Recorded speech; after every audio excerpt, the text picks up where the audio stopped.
శ్రీరామ్ జై నవకంబిక ఈరోజు 6వ రోజు ధ్యానం క్లాసు. చక్కని పచ్చని అడవి ప్రాంతం దగ్గర చక్కని ప్రకృతిలో నౌకల మీద కొలువు తీరు ఉన్నారు. ఈ యొక్క దేవాలయంలో 6వ రోజు ధ్యానం క్లాసుకి ఈరోజు మన కుమారి మేడం గారి ద్వారా ఆహ్వానం పలకడం జరిగింది.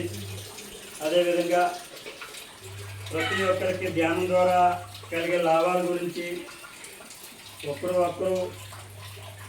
రావడం జరుగుతుంది. ఈ యొక్క ధ్యానం కోసం ప్రతి ఒక్కరి గురించి మనలో కలిగే లాభాల గురించి, మన యొక్క ఆరోగ్యం గురించి ప్రతి ఒక్కరికి తెలియపరిచేలాగా ప్రతి ఒక్కరు కూడా మన వంతు సమాజంలో అనేక విధాలుగా ఈరోజు మానసికంగా కుటుంబంలో అనేక సమస్యల వల్ల, సమాజంలో అనేక సమస్యల వల్ల ఏదో ఒక ఒత్తిడితో ప్రతి ఒక్కరూ అనారోగ్యంతో ఉంటున్నారు. కాబట్టి వీటిలన్నింటికి ముక్తి కలగాలంటే మనసుకి మొదట మన శరీరంలో ఉన్నటువంటి యొక్క ఆలోచనల్ని, అనేక రకాల సమస్యకి ఒత్తిడి ఎన్నింటికి ముక్తి కావాలంటే మనకి ధ్యానమే.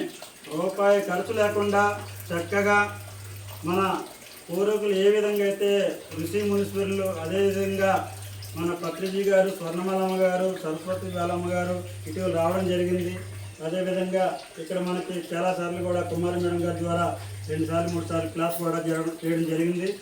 ఈరోజు కూడా 6వ రోజున నౌకలమ్మ గారి యొక్క పాదాల దగ్గర ఈరోజు మనం అందరం సంతోషంగా ప్రకృతి చందాల మధ్యన సాయంకాలం సమయంలో, శాంతిపూర్వకమైన సమయంలో చక్కగా 6వ రోజు కార్యక్రమం ప్రారంభించడం జరుగుతుంది. జై శ్రీరామ్, జై నౌకలమ్మ.